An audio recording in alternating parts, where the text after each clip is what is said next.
That is also my go-to, but I will tell you that the prices on those things have been going through the roof. It's kind of crazy how expensive they are these days. But Especially if they're on Bobby's receipt from Publix. yes, yes, yes. Welcome to My God, a Podcast. I'm Jim Wood. In this episode, John Powell and I preview Georgia's matchup with the Tennessee Tech Golden Eagles. We talk through what we're looking for in the game, and we answer questions from you, our listeners. As always, remember to check out the newly redesigned MyGottaPodcast.com to see our latest merch. And you can follow us on social media at MyGottaPodcast. Finally, if you need help with your website or your online presence, head over to workingwebmedia.com/dogs. Now, let's join the conversation in progress. All right, JP, back for another Georgia preview. We got Tennessee Tech rolling into Athens this weekend. Yep. At least we don't have a nooner. It's a tour. Yeah. That sounds weird, but yeah. I mean, that is definitely an odd time. I guess comes with the new TV contract stuff. Maybe, I don't know. Yeah, I consider it a win because I'm of the opinion that it should be a federal crime, punishable by death for noon games. So that's how I feel about nooners. I mean, yeah, it was early. I will say that for Clemson, especially being neutral site. But although I don't know, I guess for the people in Atlanta, not as big a deal. But yeah, I agree. Noon is too early. As I've said, I love the 3:30. 2 is fairly close. I think it's a good start time. 12 is so hot too. Like, so yeah. I mean, I don't know that 2 o'clock's going to be doing us any favors in that regard. Although I did Fair. sneak at the weather, and it looked like the high was 75 There we go. as of today. So that's a good thing. Looks like we're about to go on a downward trend for the temperatures here in Marietta anyway. So we'll see. We'll see. Hopefully that it's going to be a very nice, perfect fall afternoon. And it won't be another false fall situation. Yeah. God, yeah, seriously. Yeah. I mean, I don't know. The only false fall thing I like is like that day when it's like late summer before football starts, and there's that day where like you walk out your front porch, you feel the crisp air, and you're like, you're like football is coming. It's like, Mm, so I always like that feeling, but yeah, then it's brutal when it goes back to being insanely hot like it has been. So yeah, yeah, for agreed. real. Agreed. Well, I know I will say I'm not gonna make it down for this game. We are moving Ella in to college on Thursday, so we'll be in Savannah Wednesday and Thursday. It's just a lot. A lot to turn around and then go back to Athens. Is your Lily's got family some. going to be there? Yeah, I don't know who all is going for sure. But I know my sister and niece are going. I haven't heard confirmation on my parents yet. I'm not sure, not 100% sure, but there is it's being discussed in the family text thread. I'll tell you that. I kicked off the conversation that we weren't going to be able to make it, so it's still being discussed. Hopefully I'll get a chance to see your parents. Yeah. I'll let you know. I'll keep you posted. So, Because we will be sitting fairly close by. oh, that's right. That's right. Very cool. Very cool. And so, can we talk about this? It's you and Yes. Carter, right? Okay. Yes. It's not So it's birthday weekend for me. okay. And then so normally we were playing South Carolina-ish. Hmm. Uh in the recent years it's been these, cupcakes, but uh my daughter I had asked her if she wanted to go to this game. She already had plans with her friends, as much the teenagers do. Um, so anyway, I covered my bases, made sure I wanted to go with her, but I knew that Carter was going to be upset if I ended up going with her regardless. So Right. she gets to do what she wants to do, and Carter gets to come with me. So I think it'll work out. I think it'll work out just fine. Cool. Nice. Sorry. Had to ask because like I'm definitely one to be like, I spoil things for Carter on accident, so I had to make sure we were clear. I appreciate the note because I do tend to hold things back from him because then it's just this nonstop. He's like a dog with a bone. Can I bring a Uh, friend? What time are uh, we leaving? What are we gonna do? What are we uh, gonna eat? at least he's a DAWG with a bone. Yes. We give him dog bones. Anyways, sorry. Yeah, no, that's cool. That's cool. Well, I hope you all have a blast. May there be Little Italy in your future. There will absolutely be. Like I said, it's birthday weekend, so it's definitely gonna be on my birthday menu. Sweet. Awesome. Cool, man. All right. Why don't we can run down the matchup. So as we mentioned, kickoff is at 2 o'clock on Saturday. Dooley Field at Sanford Stadium. Dogs coming in at 1-0. Tennessee Tech coming in 0-1 from the OVC, the Ohio Valley Conference, I believe. Tennessee Tech is an FCS school, which we used to call 1AA. Dogs are still number one and everything. The game technically is not on TV. So if you're not going, you can watch it, you can stream it. It's on SEC Network Plus and ESPN Plus. With the commentators going to be Jay Alter, Rocky Bowman, and Ashley Stroline. Not familiar with the folks, but I'm sure they'll do a great job. We do have an actual official hashtag. The official hashtag is hashtag TNTC versus UGA. So be sure to use that as you're tweeting throughout the game. Let's see, all time, we have played these guys before. So this will be the third meeting between Georgia and Tennessee Tech. We lead the all-time series 2-0. Last time we played them was 2009. We beat them 38-0 between the hedges. And like you said, looks like a nice day, high of 75. So hopefully the weather is good and kind to those who are attending in person. Amen. Yeah, like you said, Tennessee Tech, Golden Eagles. I don't know. Are we going into Hastie's Hargret, or do you have any? Well, Do we can cover off on a couple of fun facts. Okay. Not a whole lot that from JP's fun facts for this particular game. They are, um, like you said, the Tennessee Tech's Golden Pantry Eagles. I think Dwight was the one that started saying that. Yeah. That's such an amazing moniker for this game. Uh, They have a mascot. His name is Awesome Eagle. He's a beloved mascot from Tennessee Tech. I guess that they had a couple of different name changes and costumes and whatnot. Like most of these things that start off back in like the 60s and 70s with these dressed up mascots that look like something that was just complete nightmare fuel for kids. hmm. Um, yeah, they have this like strange looking eagle costume from back in the 60s. Yeah, they've got a number of them. Tommy, Evil Eagle, TT, Tommy Tech. There's a number of different names that have gone through. However, the Awesome Eagle is, let's see, it looks like he's been around for a while now. At least since 2014, as far as I can tell. There's not a whole lot of details here, as you would imagine on Tennessee Tech's website. Sure. But anyway, that's their mascot situation. They also have apparently back in the 50s, they had a dog that they kind of like, I guess, like a mascot or whatever. Not so much like a legit mascot, but the dog's name was Damn It. I guess that like it used to just like wander around campus and like, oh, it's Damn It the dog. Okay. Yeah. Amazing. Sorry, Carter. Sorry, Carter. Yeah, I guess that a cheer that you'll be hearing, perhaps, is Eagle Bait. Much like the Clemson Tigers probably said Tiger Bait to us, so it'll be a familiar chant.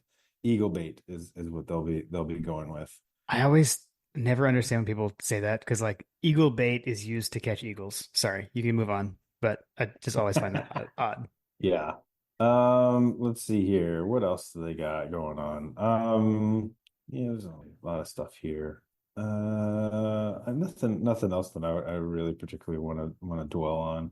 Um, they do have so they're from Cookeville, Tennessee, which is also I guess we can get into some, famous alumni from Tennessee Tech. Okay, so some notable alumni. I guess if you're a CrossFitter, Rich Froning Jr. is from Tennessee Tech. Okay. I guess he's like, if you're a CrossFitter person, he's like the fittest man on earth, and he's won it like a couple of different times. So some CrossFit people may I'm sure resonate with that that. that resonates with Shoemaker. I'm not really sure Chewy, what. yes, Yeah. Chewy. You may know who we're talking about. Country singer Rodney Atkins, Okay. kind of famous early 2000s country artist. Let's see here. Another name that I saw and had to I kept coming back to it. Like, what in the world? Where do I know this guy from? Derek Rogers. Does that I know name ring a bell? it does. Yes. So I guess that he is from Tennessee Tech, but also played at Tennessee. Okay. Got it. So I believe wasn't Derek Rogers like one of the wide receivers that caught like that bomb, like the Hail Mary catch? I know that he was For for Tennessee against Georgia in Sanford Stadium. Like they had that Hail Mary pass back in, was it like 2013, yeah, twenty but fourteen, that was in no, that was Kirby's first year. That was 16. 16? Okay. No, that wasn't him. I thought it was him. I remember the name. Yeah. I definitely remember that name. Yeah, I just pulled him up. Yeah, he played in the NFL for a bit. So yeah, but Yeah, I he played. probably remember from Tennessee. I think you're right. And then finally, before not too many other. I mean, sure, there's a couple people here and there, but like the biggest alumni is Andy Landers. Oh, nice. Okay. Andy Landers was a alumni of Tennessee Tech, famous Georgia Yeah. women's basketball coach from 1979 to 2015. Yeah, man. DGD, a legend. Yes, a legend of the universities. So, um, hopefully he won't be too torn on allegiance. Nice. Yeah. I'm sure Uh, he'll be rooting for the dogs.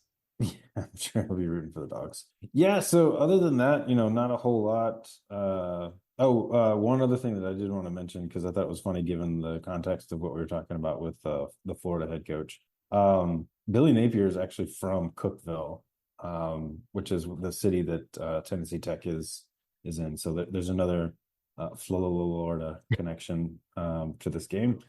But I thought that was interesting.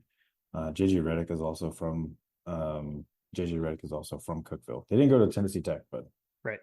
Right. from Cookeville. Not a whole lot of notes around the area. The university is pretty much one of the largest employers in the city. I think one of the questions that we got was like, what exactly are they technical for? And basically, it's just like a general tech program. They've got computer science and engineering, that kind of thing. Yeah, that was Herman Wood. He had asked that. Yep. I had to read that question twice to understand what he was asking because he said like, "What tech does Tennessee Tech?" And then I was like, "Oh, I finally got what he was asking." I like the wording once I realized what he was saying. Yeah. But yeah, that's Tennessee Tech. Got it. Cool, man. I know we've got some stuff from our buddy Jason Hasty for Hasty's Hard Grid History. We do. I read last week. You want to read this week? Sure, I can do that. Let me. Yeah, I don't mind reading. It doesn't matter. Okay. So Jason said this week I'd like to debut something that I'm calling Hasty's Hard Grit Historical Mysteries.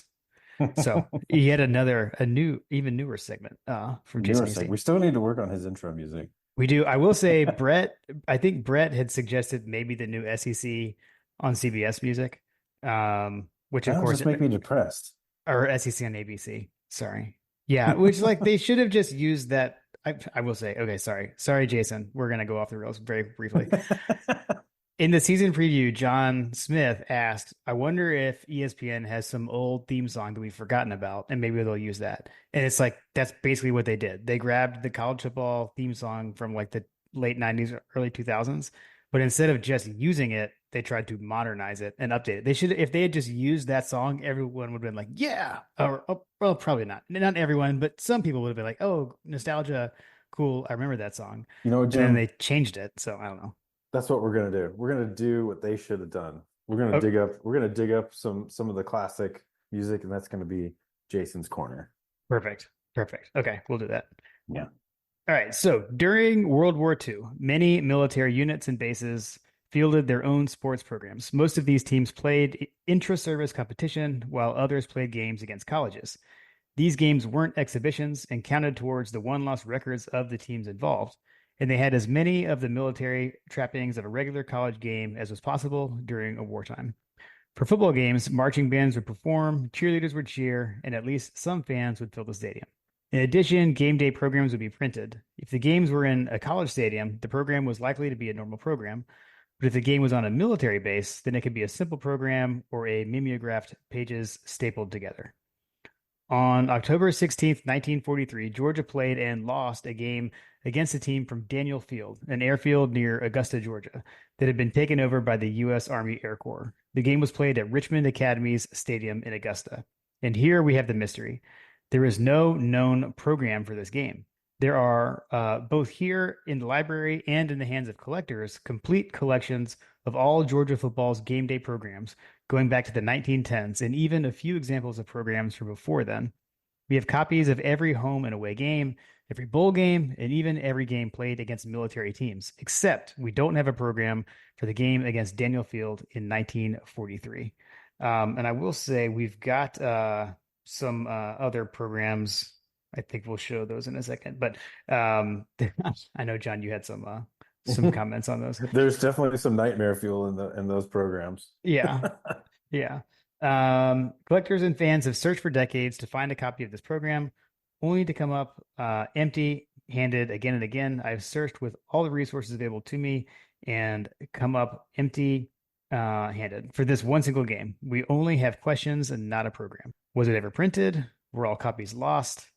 Is a copy of this program collecting dust in an attic somewhere? Will this mystery ever be solved, or will our historical record always be incomplete?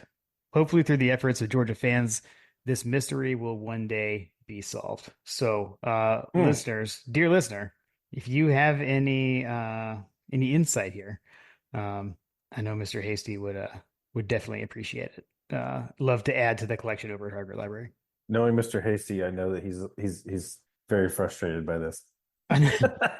For sure. We've seen how meticulous. Meticulous, yes. Oh man. So if you're watching on YouTube, I did flash up a couple of programs from Tennessee Tech, including the one that John you felt had a little nightmare fuel. So those are good ones though. Yeah. All right. Very, Well, very interesting. I had yeah. no idea that they had those things. Again, that's just some of the things that you can request to go and see over at the Hargett Library. For sure. On that, I will say, we went over there last fall, Kentucky game. Had a great time. And Hargett Library is open. You go there. They've got a computer, up front where you can look through all the artifacts they have, and go through that. Also, I will say this, like last fall, they had the Dooley exhibit. There is a Bulldog Olympians exhibit, is what's going on this fall. So, if you're in town, definitely go check it out. I'm sure Jason's put together another great exhibit. Do you think they have Herschel's singlet from when he was a bobsledder? I mean, I feel like there's got to be something from Herschel's being the bobsled team. Jason, let us know. Let us know. Let us know. Cool. All right. Let's see. News and notes. I don't have much. The one thing that I did see, and this I actually saw on the bottom line tonight, is that Michael Williams has a sprained ankle. So I know he went down, I guess was the victim of a illegal block. There was a flag thrown on the penalty. I'll save my words about what I thought about the play. But so hate to see that. I know we heard right after the game, Kirby said X-rays were negative, but we'll I've heard that before. I think it's something like what he said, but so he does have a sprained ankle. So I definitely would not expect to see Michael this weekend, but sprained ankle is better than some other things it could have been. So hopefully we'll be able to get him back soon. Yeah, it Uh, sounds like it sounds like Brinson questionable, Michael questionable, Dylan Bell's available, Aguero. He didn't get the hopeful tag, but mm, they're hope he can go. They're hoping he can go. okay. Um, but yeah, that was the injury report from Kirby's press conference. Okay. Cool. Um, the only other newsworthy thing is Kirby still will not talk about suspensions. I don't know if you saw in the post game glimpse. Maybe this is the wrong episode to Yes. talk about this, but Chip Towers asked Kirby in the post game if the reason Etienne didn't play was due to suspension and would he be back? And he was like, "We don't talk about suspensions, Chip." It was a nice try though. But he's like, I appreciate the question. Appreciate you, appreciate you. I mean, I have Man. a feeling that this is going to be a song and dance that the two of them do all season long. Like basically, Chip's going to come out and ask about the suspensions, and just to get Kirby on record as saying like we don't talk about it. Right, right. Yeah. That said, off the rails. I'm super excited about next week's injury report where all 100 and whatever players are listed as questionable. Yes, yes. Add to the list of new things in the new football year. It is what it's SEC It's mandated. SEC, yeah. Yeah, injury reports for conference games or availability reports. But yeah, so yeah, everyone's gonna be questionable. I don't even- what if they do you think Kirby will mark everyone as hopeful on the injury report? We're hopeful. We're hopeful. We're hopeful. Hopefully we'll get him back. Oh He's man. he's got a hangnail. Seriously. Yeah, it'll be interesting to see. All right. Well, let's see. Tennessee Tech is led by head coach Bobby Wilder. Will be coming in to Athens. We said they were 0-1 on the season. Like I said, they're FCS. Their one loss, when their only game was against Middle Tennessee State last week. They did only lose by 7. I'll say that. So, they're starting off their season with 2 FBS games. They lost to Middle Tennessee State 32-25 at MTSU on Saturday. So then pretty good, I would say, for them against Middle Tennessee State. So, all right, let's get into the matchups. So what we're looking for when the Dogs have the ball. Just a couple of names I'll call out to look for from Tennessee Tech on their defense. So their leading tackler, well, one game in, but leading tackler is a linebacker, Cayman Spalding. He had 9 total tackles against Middle Tennessee State. And then Aaron Swafford is a linebacker, the leader in sacks with 1. And they did have a pick. So they had a defensive back, Caldra Wilford, also had a pick against Middle Tennessee State. So just a couple of guys that kind of jumped out off the stat sheet from their first game. Other than that, I feel like for the Dogs on offense, we're just looking for what, JP? Get out of the game healthy, get some good reps in. I would like to see the offensive line push them back in games like this. I feel like sometimes you're kind of like, why can't we just knock them off the ball? Would like to see that, but other than that, I don't really have a whole lot of it to say. Yeah, I mean, I think that this is going to be a situation where we are, I just want healthy. Frankly, if anybody has, hopes of Carson Beck winning the Heisman kind of stuff, get his stats and get out of the game as quickly as possible kind of thing. Yeah, I think that this might be a game for, if you care about such things to have him, overperform because I think that he's a little behind schedule from the last week's game. yep, So he would need to kind of step up moving forward if that's something that he wants to have. That was one of his stated goals from what I heard from news that basically he decided to come back after the SEC championship loss. And he wrote down 3 goals. One was to I think the one was to win the SEC, one was to win the national championship, one was to win the Heisman, and one was to be a first round draft pick. yeah, So I guess that he wrote those 3 goals down on his front door as he's leaving his house every day. to remind him of what he has in front of him as his goals. So if the Heisman Trophy is something that he wants, then he's going to need to step it up a little bit more. For sure. As far as what I'm looking for, like you said, injuries, everyone being injury free. I'd like to see fresh rotation. I'd like to get the youth out. I like to get the youths out there as quickly as possible, where we can, to make sure we build some depth, particularly at the running back position. And then also just making sure I'd like to see what we have at the wide receiver position, because we've got a lot of weapons out there that we haven't seen. Anthony Evans is going to, take a step up, that kind of thing.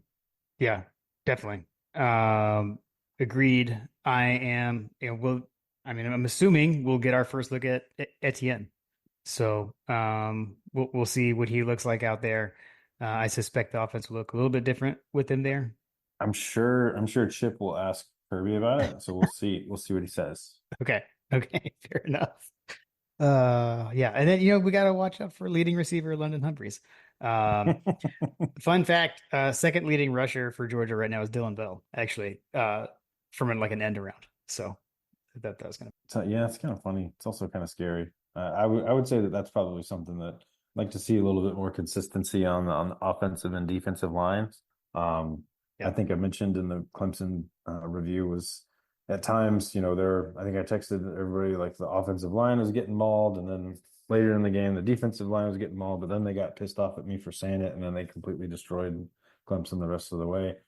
Our offensive line started getting in gear. The joke was, Stacy and I were not on speaking terms after the first quarter. So I'm hoping that Stacy and I can stay friends the rest of the way. So that would Yeah. be nice. Yeah. Okay. Okay. I'm good with that. I'm good with that. All right. Let's see. As far as what we're looking for with the Georgia defense, um, so for Tennessee Tech, their quarterback is Jordan Potts. Like I said, they scored 25 points against Middle Tennessee State. He was 27 to 38 for 256 yards, 3 touchdowns, no picks, and a 153 quarterback rating. So he balled out. He had a good game against Middle Tennessee. It would be absolutely like such a Clemson thing for him to come out and throw for a touchdown when Clemson couldn't do When Clemson didn't do it. anything. Yeah, I mean, let me rattle off some names. Let's see. Jalen Mitchell is the starting running back. Kyron Cumby is their second leading rusher. DJ Lincolns is their leading receiver, and Ashton Maples is their second leading receiver.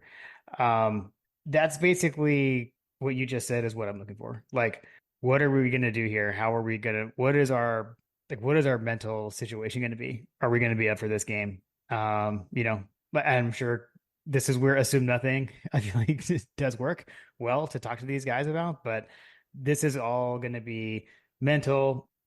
What's your motivation to shut these guys down? In because if they're not mentally there, I mean, it looks like these guys can score some points. So they need to have it there and not just rest on what they did to Clemson last week. Right. But yeah, man, so we mentioned Jalen Walker in the last episode and how he looked. He is both the leading tackler for the defense so far, and the leader for sacks with 1.5 sacks, and then Starks obviously has the one INT. So yeah, I hate that. I think you said it was Brinson, right? Questionable. Do hate that, but yeah, let's see what this defensive line looks like. Let's see who rotates in there. What was the Aguero was also questionable, right? Would like to see him, but I don't know. I don't know that we will. I feel like we're going to tend to rest guys that aren't 100%. Yeah, if you're not 100%, I have a feeling you're going to be riding the pine. Yeah, but Sorry. we did. We got to look at one of our highly touted defensive backs in KG Bolden last week. Maybe we'll see Ellis Robinson do something in this one. See another young pup out there. Yeah, he's another good example of someone that needs to get some reps for sure. Yeah. Yeah. I don't know. Anything else you're looking for when our defense is out there? I definitely would like to see a little bit more of impact off the trenches. Like I said, I mean, the way that this team is going to go is how the lines are performing, and I need them to get to some consistency on both sides of the ball. Not that I'm too worried about the defense, but I'd like to see some manhandling. And as you know from the over unders, I think that everybody wants to see more sacks, and Yeah. I'll basically be smashing the under every single time am proven until they prove me otherwise. Cool. Yeah, no, that makes sense. All right. Let's quick special teams rundown. So their Tennessee Tech's kicker is Hayden Olson. He was 2 for 2 on extra points, and 1 for 1 on field goals in their first game. And their punter is Spencer Ashby. He punted a lot, 4 punts for 39 yards ish on average. I don't know if he is from Australia or not. I apologize. I did not dig that deep into the roster. Let's assume that he is. I like to think he is. Okay. I like to think they're all from What Australia. is Vic for an abbreviation? What He's is from VIC? I think he is. He's from Geelong, Victoria in Australia. Yeah, I was about to say Victoria is a area in Australia. Okay. So looks like he is from Australia. So good for you, Tennessee Tech. Good for you. They've at least figured That's that out. Well He's done. probably gonna be good. Right. Right. So, okay, cool. Obviously, we talked through our specialists. We got Payday, Thorson, and I don't know. I like to keep fair catching on kickoff returns, so I'm cool with that. Yeah, for sure. I don't think that these guys are gonna be returning anything from Mr. Thorson. Yeah, yeah, but I'm cool with that. We need that streak to just keep on riding. I mean, he's gonna ride it into the sunset. Yeah. Pretty much what's gonna happen. All right, let's get to the listener questions. We got a bunch of them this week. I think you come off a big win off Clemson, and folks are up for the engagement. So listener questions, as always, are brought to you by Working Web Media. So they helped us redesign mygotapodcast.com last off season and have really been a big help for us getting that squared away, helping us get through everything online. And getting our store set up really as well. So head over to mygotapodcast.com. You can see all the latest merch that we have there. It's way a lot more items out there. We can have more variety than we had on our old site. So if you've got a small business or you need some help with your online presence, head over to workingwebmedia.com/dogs and they'll let you know we sent you their way. So JP, hoping maybe someone's listening, they're thinking about it. They're gonna type into their web browser and go workingwebmedia.com/DAWGS. Go check it out. Yes. All right, to the listener questions.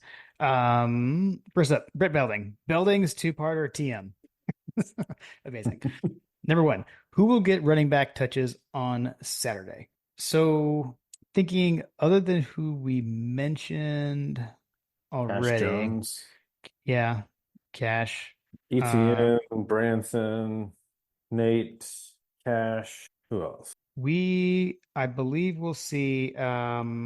We did have one other freshman get into the game last week. And I'm blanking on which one. Chauncey Bowens. So I think we'll see him again for sure. Then the question is just do we get deeper? I'm gonna say who I want to see on the field, JP. I don't know if this would happen, but I have this like hope that at some point this season we will see Gannon Hurst. Familiar with Garrison Hurst. Garrison Hurst's son is he transferred in this offseason.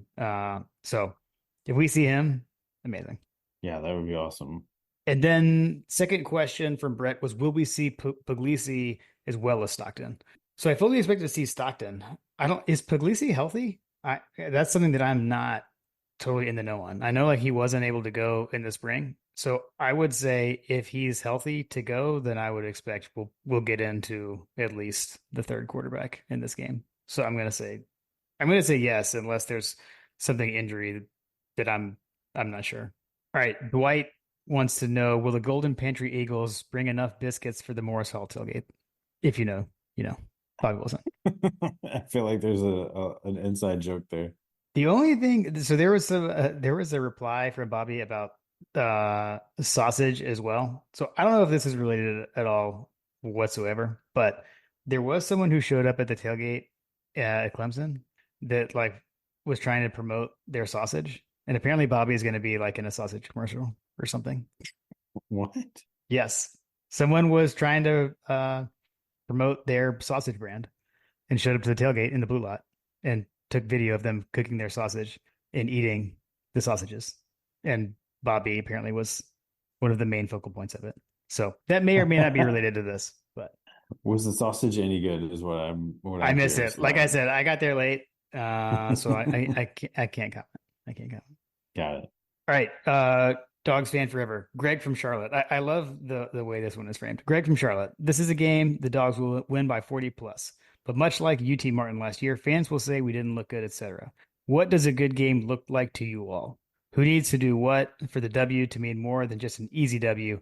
I'll hang up and listen. What do you think, JP? I'll let you answer this one first. I mean, I think the main thing for me is what I mentioned earlier. Like in games like these, I want to see us like push them back and like knock them off the ball. It's the small things, like if you've got 3rd and 1 and being able to run like a simple running play up the middle and get the first down because you blew them off the ball. It what frustrates me in games like these is when you get into situations like this when they know you're going to run the ball and you struggle with it. Like we shouldn't struggle with that against a team like this. So I know like that's kind of simple, but to me it's that. And mainly it's just going to be like, what's their focus look like? Because if they're focused and they're engaged and into this, then we're going to see everything Greg wants to see. I think that what I want and what Kirby wants are two different things.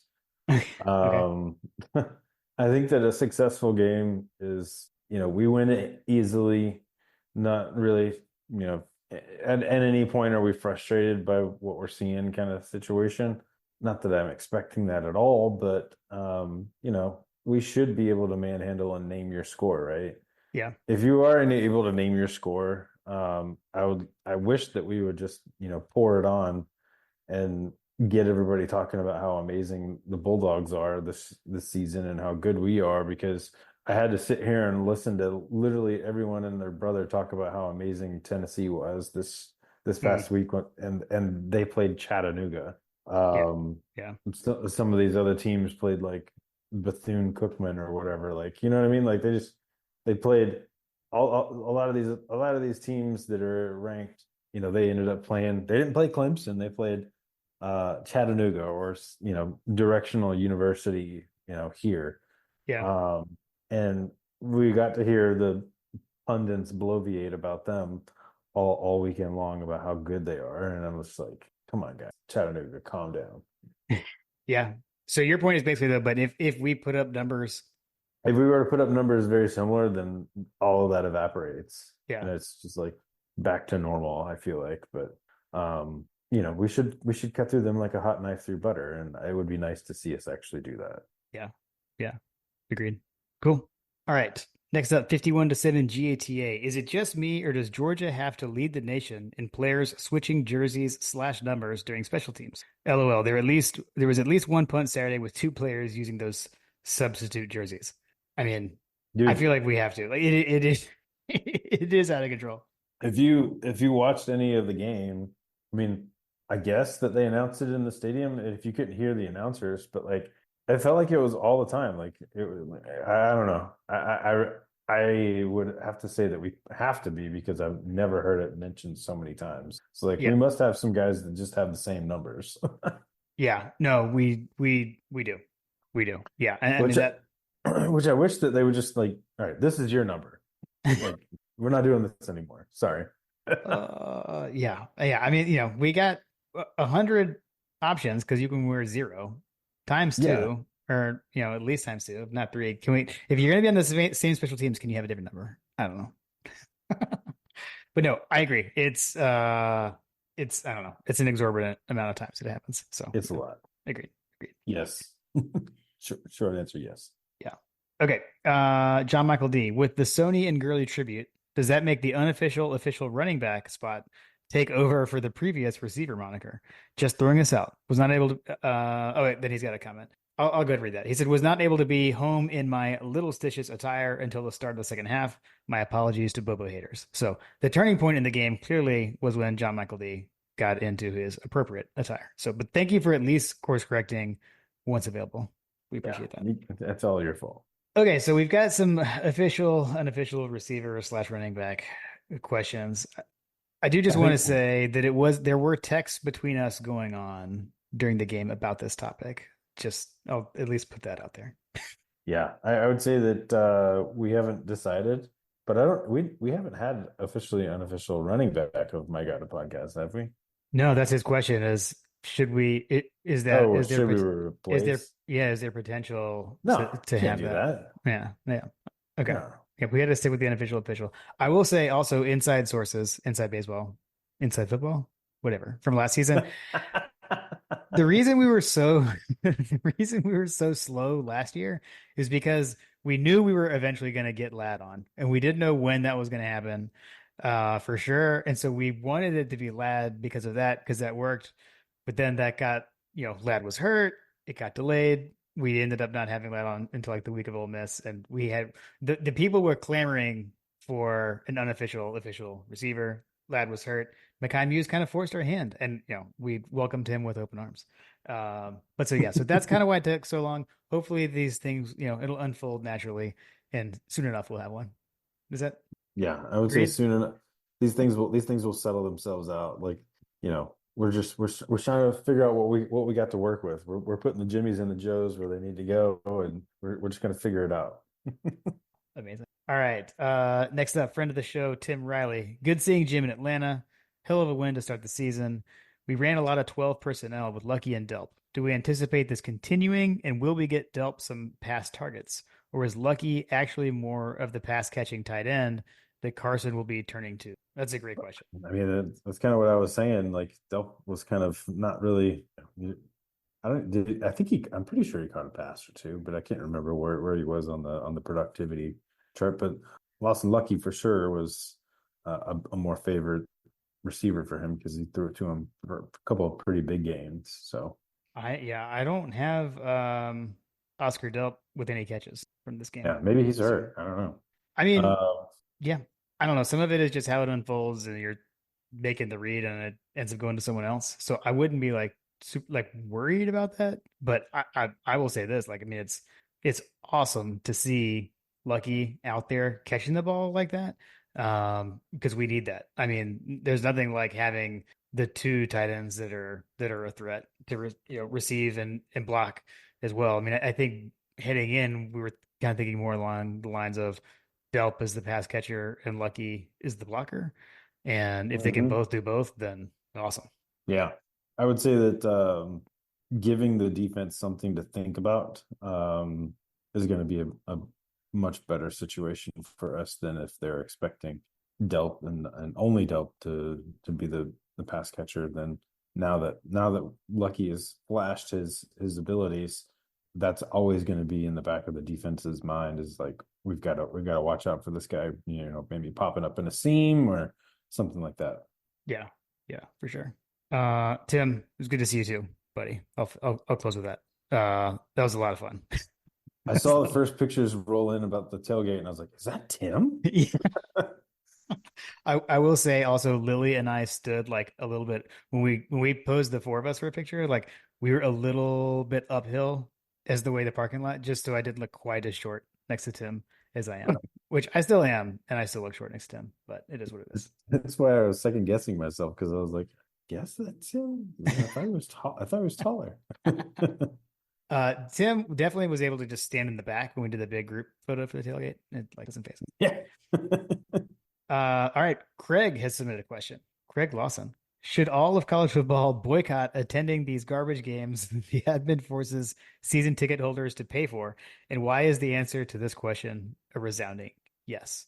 My opinion is no. I get the sentiment though, of not liking these types of games. I think they're gonna be fewer and further between as college football continues to realign, expand, whatever, all that stuff. I Yeah. think I that mean, the way this goes away is to make 9 game conference schedules, but Yeah, I would say that they're probably going to be very quickly a thing of the past, which is going to change college. I mean, that's another thing that's going to change college football because those small schools rely on these games to survive. So if Yep. these games go away, then that's going to change, a lot about the, how do I phrase this? It's going to change a lot about the underpinnings of the college football world. Right. Right. I I do feel like the boycotting thing is almost more of a pro thing, maybe, than like college. I don't know. Like for me, it's not so much what it's about. Now granted, I know I'm saying this as someone who is not going to the game this Saturday, but I will say we have a group um that we all of our tickets are together and there will be butts in the seats for what it's worth of our tickets we've got. So I don't know. I just like to go. And I know there's NIL and all this stuff, but they are still college students. And so I go for them. So they don't control the schedule. So I don't know. That's my take. But I get it. Yeah. I know where you're coming from. I get that, but still no. Yeah, I mean, I would say if you look on the schedule and see whoever it is, and you have the ability to go, go because you only get what Yeah. 6 or 7 opportunities a year to go. I Yeah. mean, I know that from my own personal experience when I talk to a lot of Georgia fans, like, hey, did you go last year? Did you go to the games? It's like, oh no, I haven't been to games in years, and that used to be me. I would, if you're in the throes of, having a family and young kids and all that kind of stuff, I totally get it. But like my kids are starting to get a little bit older and a little bit more self-sufficient. They've gotten a heck of a lot busier, but I mean, if I have the chance to go, I'm going because I enjoy going to Athens. I enjoy the tailgate atmosphere. Um, who cares who we're playing? I mean, does it make it a little bit more interesting? Yeah, but I'm still looking forward to tailgating. I'm still looking forward to getting together with everybody that's out there. So Yeah. does that take away from it? No, it doesn't matter who it is. Yeah. I agree. I agree. All right. Brian Musser. Brian from the Most Elite Tailgate. Will this be the game where Kirby has the coordinators call the plays to manufacture adversity? Something we didn't discuss and what we were looking for. I mean, the closest I came to talking about this earlier was when I said like when it's 3rd and 1 and they know we're gonna run and we run and I want to see us move the Yeah, ball, like that yeah. kind of thing. I mean, you do tend to see us do stuff like that. It's like, well, we should be able to impose our will on these guys. Um, so I don't. I mean, you will It'll see be things that will interesting. make you question that. I'll put it that way. It's gonna be vanilla. It's gonna be vanilla. Oh yeah, yeah, yeah. It'll definitely be a vanilla situation. I don't think you're going to be seeing too many trick plays in it. Yeah. All right. Did you have something else on that? I feel like I cut you. No, no, I don't. I mean, Okay. the manufactured adversity is real. I do think that, if you find us down there, first and goal, they're probably going to try to run. Yeah. Yeah. Yeah. They use games like this to work on stuff. So yeah. Yeah, situational analysis on how you handle certain situations and how you handle certain play calls and certain assignments, etc. Like, I definitely think that there's a lot of that going on. I mean, and that's kind of goes back to the previous questions about like, boycotting these games. Like, I mean, college, even the elite level college programs are using these games to get better, because they're able to do certain things in these games that they are not normally able to do in a game like Clemson, for example. Yeah. We would be able to put our player into certain looks that we might not normally want to put them in again in a game like we would play against Clemson or Tennessee or something like that, and just to see how they react. Yeah. Agreed. Agreed. Let's see. Next up, Trisha Ann. This is a good one. If you were a college football athlete currently, what would be your dream NIL deal? And I feel like I have a clarifying question, so I'm sure you do, JP. Because I feel like although she said if you're a college football athlete currently, because my only thing is like what I would want now would be different than like when I was that age. I feel like most likely. Like back then, I would have wanted something dumb, like Like a trail well, hawk. Well, no, I was like way more boring. Like, although I don't know, maybe these would be pretty good. Like, I would want like Guthrie's or Little Italy or like Yes. something like that. The official, the official pizzeria of Jim Wood. And again, I will say I am a huge fan of like this, like the awkward local commercials. So I feel like I would like to have something that was a little bit more local, and so that I could be in like a super like random local commercial that like doesn't make sense because I like those. Right. Um, yeah, I guess the clarifying question would be is it JP of, circa 2002 or is it JP circa like now? Yeah, yeah. Oh, she Good. did say currently. Oh, currently. So maybe Okay. we go with now. We'll go with now. Yeah. So I guess now I would say that my ideal would be like a Peter Millar situation or an Onward Reserve situation. Yeah. Um, I wouldn't mind being an ambassador for the Hunker Down bourbon Yeah. and vodka situation, but I have a feeling that that's probably not the intended usage of the student athletes there. Um, particularly these days. But yeah, I would say um, definitely give me a car, give me some clothes. Yeah, I'd be totally happy. Yeah. Yeah. That's how I feel like now some of it is almost more practical now. Even with bourbon, because like we buy a lot of bourbon. Right, right, right. Uh, So it hasn't happened yet, but like eventually it probably will. Especially as like some of these, like the Arch Mannings of the world or whatever start to figure some of these things out that they can do and the power that they wield. Like, can we get like a messy situation where it's like, no, no, no, no, I'll do the advertising for you for a chunk of the ownership. You know what I mean? Like, give me, mm, give me, give me some ownership stake. right. Yeah. I don't know. I don't know. We would have to look into like what exactly are the rules and what you can and can't receive. 'Cause I don't know. Maybe you could. Maybe you could. Yeah. I did hear that I think that they've posted about this publicly, but like if you are a foreign athlete, like the Mr. Brett Thorson situation, Mhm. he cannot be paid while he's here in the United States. They I can did only see pay that. him they can only pay him when he's in Australia. I saw that. He tweeted about that this summer because he went back home to Australia and he was like, "Hey, while I'm here, give me like, I'm open for NIL deals." Exactly. So like there's an element of truth because they're on a student visa, and if you're on a student visa, you cannot have an income while you're here.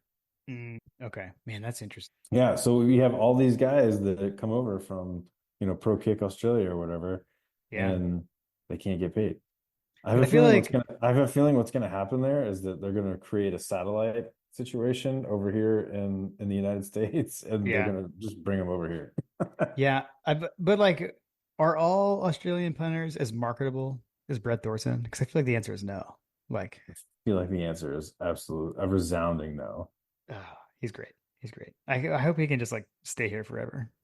He looks like he's getting into the weight room too. Like looks like an absolute unit out there.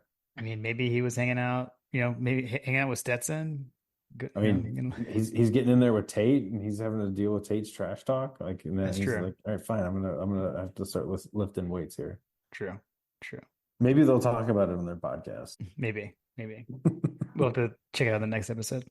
Yeah. All right. Oh man, great segue. Erked Russell. Will this be another game where Carson hates punters? I mean, I hope so. I hope so too. I Right? think so. I think so. I actually was thinking like this last game after Clemson, he didn't tweet anything like that because he did actually get to punt in the first half. Hmm. So I Great, was great kind of point. wondering like, would he tweet though, like, "Hey Carson, thanks for letting me punt a few times," or like, is that like shade? So I don't know. I didn't see it. We'll have to keep watching it. But yes, hopefully so. Yeah, hopefully he gets exactly 0 points. All right, Fletcher Proctor wants to know best touchdown celebration. The bow, the blown kiss, or the jazz hands. And then he threw in also maybe even the Stetson guitar. What of you got a favorite of any of those? Hmm. I mean, I feel like I mean, the the bow, the bow is pretty epic. That although I will say that the Stetson with the phone call, like that was mm, that was pretty that was pretty amazing. that was a good one. That was a I good mean, one. I mean, I can't wait. I can't wait until someone throws the horns down at Texas. Like that. Yeah. Yeah. No penalties for that in the SEC. I did like the combination of bow with the jazz hands together was good. Which I didn't remember that Sony, I guess, did do that sometimes. Sony always did the jazz hands, Yes. but did do the combo. So I do like that. The Stetson guitar was amazing. The only thing that like hurts me is like we lost that game. Also, like he got hurt on that play. Like he was hurt, which also like God, like he has like Stetson, like his mindset is so incredible. Like he literally had just separated shoulder and then hit the air guitar against Florida that year. But like, yeah. So I don't know. The other one I would add into is the Cash Money Jones is that's pretty good. That's a pretty good one. So I mean, I would also say that like as a, when we were watching the games this past weekend or whatever, talking about Miami, Florida. mhm. I mean, how amazing would it be to put a beat down on Florida in the swamp and then be able to just run around with your gator chomping, like just making fun of them. Yeah, the Gator Chomp then with the like slash X, which The again, Miami, the Gurley did that Miami too. players. Yes, the Miami players did that. Yeah. Yeah, yeah, yeah. That was wild. That was wild. Of the ones listed though, I'll go with the combo bow jazz hands. That one's Yeah. awesome. I do like that. Of the ones listed, absolutely. Yeah, yeah. Let's see. Rambo wants to know what time we dip into the brown water. As soon as I get on campus. Sounds right. I'll be at home, so probably kickoff ish. I don't know. Yeah, I'll probably wait. I jokingly say that, but I'll probably get into it around lunchtime. Yeah, yeah. Usually start with a couple beers, I couple will say though, classic city lagers. at the Morris Hall tailgate though, they often have and Greg had this last week, had the Ancient Age 10 star. So you take Hmm. that, maybe may have a little bourbon and Coke to get you started. That's what I did last Or week. or a little Irish coffee. Yeah, exactly. Exactly. So sometimes you got to do stuff like that for the earlier games. So 2 o'clock though. Yep, got plenty of time. All right, last one. Another football question. I might struggle with this one a little bit. So Blake Davis, between Jalen, Smile, Raylan, CJ, and Damon, is this the most athletic group of linebackers Georgia has had? I was thinking through this a bit earlier. I mean, as far as like a group, I mean, maybe. Also, I feel like just in general, the kids these days get more athletic with just like better training and everything. But I was trying to think back to like some of like the great groups. And usually there's like so I'll throw out like 2002, for example. Like you've got like a Boss Bailey, right? Who's like Hmm. off the charts athletic, but then you've got guys like Tony Gilbert, not to say Tony Gilbert isn't athletic, but he was like a more like a bigger linebacker who's going to come in there and lay the hit. That crew, though, I would say I would have maybe thrown them up there had Thomas Davis played linebacker in college, but he was a safety on that team and not playing linebacker. So I feel like we could have come close there, but different times. I feel like linebackers were a lot bigger in the past. Hmm. And now the game has changed where you got these speed guys. So just from that perspective, Yeah, you had you may be right. Roquan. Yeah. You had Yeah, Roquan. You had Rennie Curran. yeah, yeah. So I don't know. It may be. It may be. They're fun. They're fun to watch, man. Damon Wilson too is someone we haven't talked about a ton, but I know he had a good game on Saturday. Laid a pretty big hit on Klubnik. They're all fun to watch. So maybe I can't think of a group off the top of my head Yeah, that has that kind of athleticism. So and Leonard Floyd. that's true. Leonard Floyd, and who was he? Was he with Roquan? Um, Roquan's freshman year, maybe. I feel like no. I feel like they were like a year apart. But It's we gonna did bother have, me. yeah, that's okay. That's okay. Yeah, I can't remember that off the top of my head anymore. I'm running out of room, JP, in my head for the historical rosters. I feel like some things are moving out and others are moving in. So, That's all right, that I believe is it for the listener questions that we've got there was for this week. you had skipped one. Oh, did I? Yeah, you skipped the Kool-Aid question, I thought. Oh, okay. My bad. From Which cult Kevin. has yes, from Okay. Kevin. Yeah. Which cult has the better Kool-Aid? Texas A&M or Clemson? Yes. I mean the answer is always A&M. Okay. Okay. They don't have Boy Scouts dressed up on the sidelines chanting random things. And they don't meet up the Friday before with overalls and practicing said Right. cheers. Right. They're friggin' weird. Okay. So we'll go with A&M. Yes. Okay. Cool. All right. That leaves us with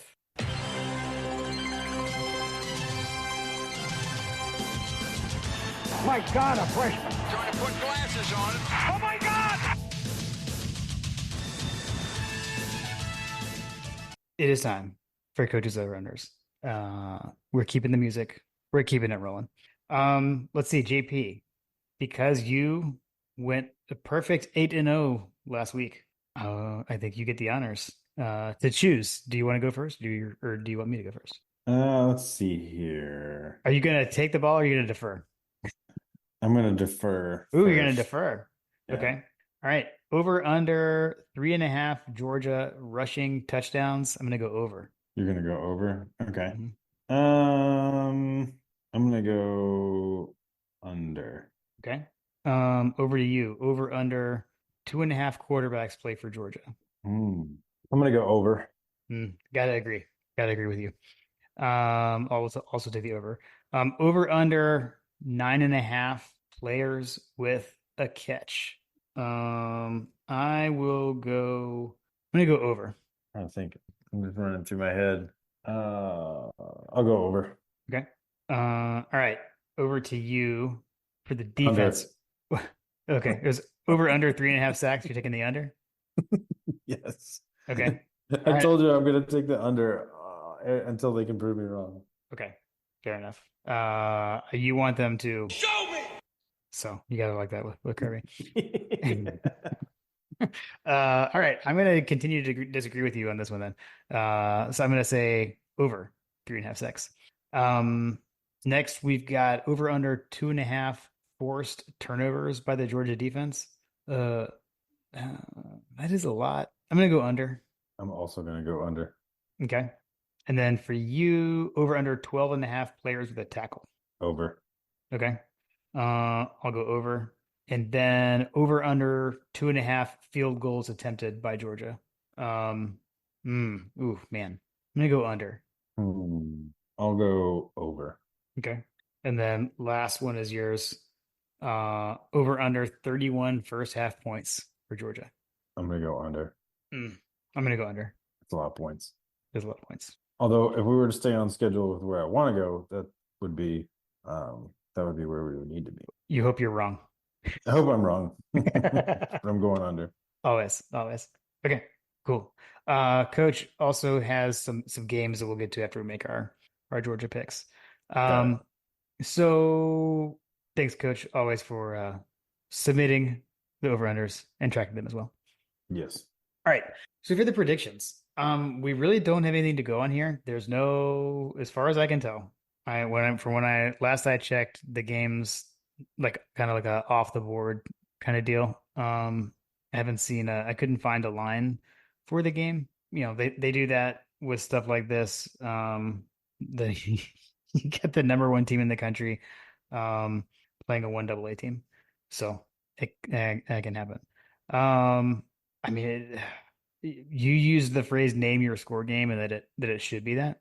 I agree. See, last time we played these guys, it was 38-0. I don't know. What are you thinking, JP? Last time we played them was when? 2009.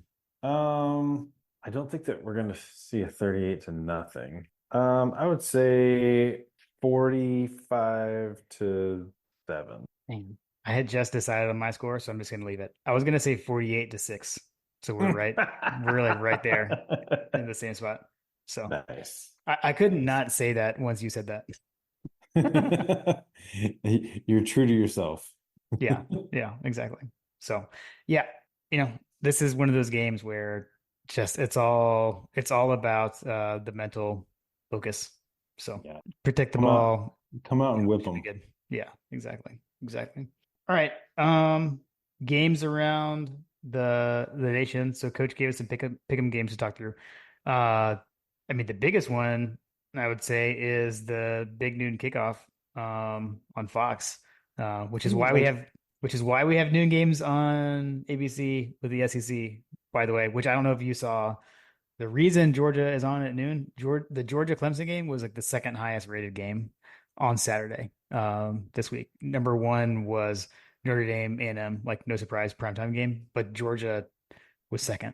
So I'm gonna do this. I'm gonna look at it. I wanna go back in time. Like I wanna know back when Ron Franklin, was announcing those Georgia games. mhm. I want to know like what the big game like because this 12 o'clock, like Texas and Michigan have no business playing at 12 o'clock. That's just freaking like a Yeah. top 10 matchup playing at 12 o'clock is just asinine to me. And the only thing I can figure is that they figured out that us degenerates are going to watch the night games no matter what, Mhm. and they might as well capitalize on when there's as many possible people, because there are normal people that go to bed at night and don't watch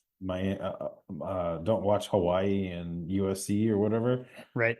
Um, so anyway, like that's the only thing that I can figure is happening here, is because they're capturing you know, from a political perspective, right? You got the people that are for sure going to always vote blue, people that are for sure always going to vote red, and so you're just fighting for the middle. You're fighting for the middle to sway the vote. Well, I think that has to be what's happening here, is that they're vying for the people that are in the middle here. Yeah, that makes sense.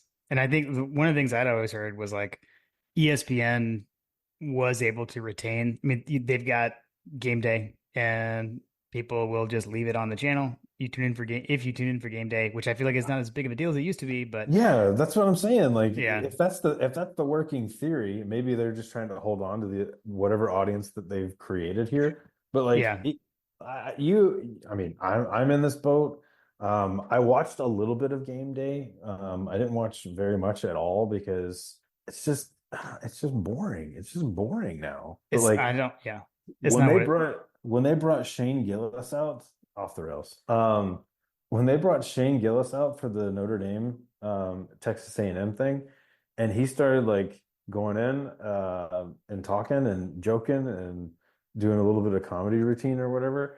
And then I think that when he happened to, I don't know, I don't know if he was there before, but like when I saw him, I didn't know if he was there previously, but when they were doing the field goal, what's his face, the Carnival Barker, does the field goal competition, and this kid was just talking so much trash, and Shane Gillis just goes off on him. I was like, man, if Shane Gillis was talking in part of game day, I would probably watch that a heck of a lot more than, you know, Yeah. listening to McAfee and go shirtless and hugging on Nick Saban. Like, Oh my what gosh, the what is video happening? the video of Saban next to McAfee from this week was pretty good. Yeah. Like what am I doing here? Honestly, I just found out that Shane Gillis was on it when you told me just now. I was today years old. Yeah, When see, I didn't like, even know he was on it. yeah, But dude, I it was was at it a was 12 o'clock game, so I didn't hilarious. really watch. He was like, I mean, they were talking to this kid who was very cocky, and he missed the first shot, but he nailed the second shot. I guess they gave him a second shot, and McAfee upped it to like 50K. Normally it's like 25, to put some pressure on him. And at first, like, they're interviewing this kid, like, you think you're gonna make it? He's like, yeah, I'm totally gonna make it. And Shane was like, I don't know, man, you're coming off kind of arrogant. I was rooting for you, but then you're like talking about this is gonna be easy. You're like, I kind of want you to miss. Like, I'm rooting Uh, against you. that's amazing. Yeah. If you don't know who Shane Gillis is, he has a special on Netflix, or you can just YouTube him on comedy, and he is hilarious. Yeah. Apparently, he's a Notre Dame fan. I don't know if he went to Notre Dame or not, but apparently he's a Notre. Okay. But anyway, yeah, game day. The game day situation is. I mean, I thought that was the whole thing. Like that's why they shook everything up, right? Because the viewership for game day had gone down the tubes. Yeah. No, I guess what I was saying was like I think Fox is trying to Fox is putting this game here to steal that. audience, right? I So feel it's like like, it's a stupid miss. I wish that they would go the other direction and be like, oh, you've got South Carolina and Kentucky at 3:30. What's the night game? Oh, you got Tennessee. You got Tennessee and NC State. We're gonna put Texas and Michigan at up against that. 7:30. Yeah, Yeah. like Yeah. that would be the time to do it because apparently no one has these premier matchups. Like you talk to every fan about this setup. Like why is that playing? When I was talking to my buddy at the party I was at, he's not like he's not a super fan or a degenerate like us, but like I was like, yeah, Georgia played at 12, like, and he's like that again. He's like, why? Like Again, what? I already answered your question. I I already know, answered the but question, but that's but why. I'm saying the average person doesn't understand it. Yeah. But the TV does not care. They want eyeballs on it, and they are trying to maximize the eyeballs. And if you Yeah. put it up against that night game, you're not going to get it because you're splitting the vote, to use your political analogy earlier, right? Like they're trying to get the most on it, so that's why. So JP, who you got? Michigan, Texas. Um, It's Texas at Michigan. They're playing at Michigan. ooh, they're at the big house. Yeah, yeah. I would love for Michigan to beat up on Texas. Mm, okay. F They FTMF, you're part of the SEC now. We want everybody to lose. true. Is that your pick? Your That pick is is my Texas. that's my pick. Yeah, it's great. Okay. Okay. I'm gonna take Texas. That's just me. But yeah, I don't know. Honestly, I'll be pulling for like I hope it's a good game kind of thing. Yeah, It's a I'll football. be pulling for the asteroid. Yeah. Let's see. Then we got Arkansas at number 17, Oklahoma State. Arkansas scored like all the points against a small school, like you were saying last week. I don't know. I don't know much about Oklahoma State this year. I feel like Arkansas has been They're coached by a struggling. man. Yeah, Oklahoma State played Georgia that season when that happened, by the way. But that was So like what? It crazy. was like 2007. Yeah, I guess Golly. I'll take the man. It He's was been that there long. forever. He's Yeah. been there forever. I mean, I love Coach Pittman, but I'm going to go with Oklahoma State. Yeah, if it's at Oklahoma State, I gotta go with Oklahoma State on this one. All right. Then we got the 3:30 game on ABC, South Carolina at Kentucky. The fighting Vandegriffs. Fighting Vandegrift. I would say that's who I'm taking. I'm taking Yeah. Brock. Did you see the sequence, like the opening sequence of the Kentucky game? They play Southern Miss. Like opening drive, Vandegrift threw a pick, but then like three plays I, later, Jamon Dumas Johnson got a pick. He got the ball back. I was like, this is so weird. I can't handle this. so weird. But yeah, they got Brock and JDJ, so I'm gonna pick Kentucky. Yeah. I definitely gonna go for Kentucky on that one, and just put another SEC coach on an even hotter seat Yeah, because yeah. South Carolina struggled against Old Dominion this past weekend, right? It was close. I mean, they could have lost that game. They squeaked out, yeah, they squeaked out a win. Yeah. All right, and then the last one is number 15 Tennessee against number 24 NC State here in Charlotte at Bank of America Stadium. That's the 7:30 night game on ABC. I mean, like you said, Tennessee is like amazing, right? Allegedly, they're like why do we even need to play the games, kind of thing. Yeah. Yeah. I hope NC State wins. Okay. I'm gonna pick Tennessee, but also hope NC State wins. Yeah, FTMF. Yeah. Yeah. All right. That's what we got. The new coach's new edition with the coaches pick'em games. So appreciate it, Coach. I like the pick'em games. It I like gives them me it gives me an opportunity to take a look at some things that I wouldn't normally look at. Yeah. Agreed.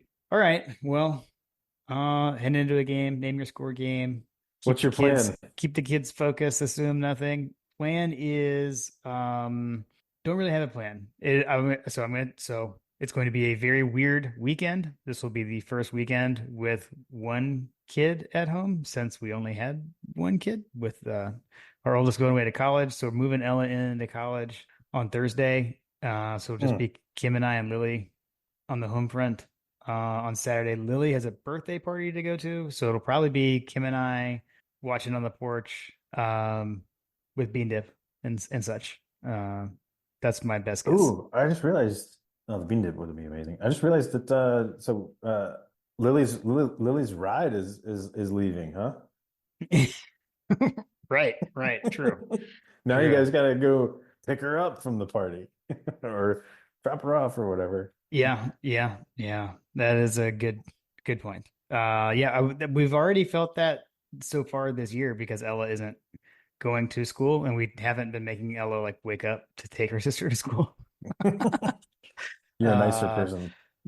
yeah. So we've been taking her to school. But Although I yeah, would have to say that I'm firmly in the ride the bus camp. yeah. She rides it home. Actually, she usually rides the bus home. She just doesn't ride the bus in the morning. I don't know. Yeah, you got to ride the bus in our house. So yeah, so that's the plan. Not no firm plans. Just going to be a weird weekend with the Ella having just gone to college. So Got it. Well, Carter and I will be there. Like I said, it's my birthday weekend, so and my daughter's birthday weekend. So, but this will be for me. Normally, when you have the same birthday as of one of your kids, you really don't get a birthday. So, right. uh, Coach, shout out. You may not have realized it at the time, but wonderful birthday gift.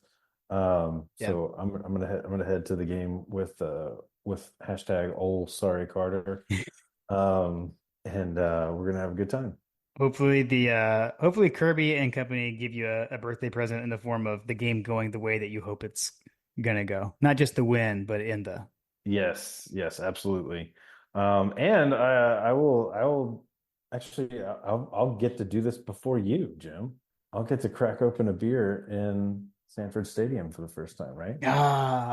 yes. Yeah, you gotta let me know. You gotta let me know. Like you gotta report back on the Mm. options and all how That that goes. that Cheers Boys photo is gonna hit a little different Nice. on Saturday. Nice. Nice.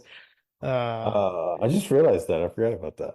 I I did have a beer, you know, Georgia Clemson, but That doesn't count. that wasn't different. Yeah, that was like you can always do that. So that Yeah.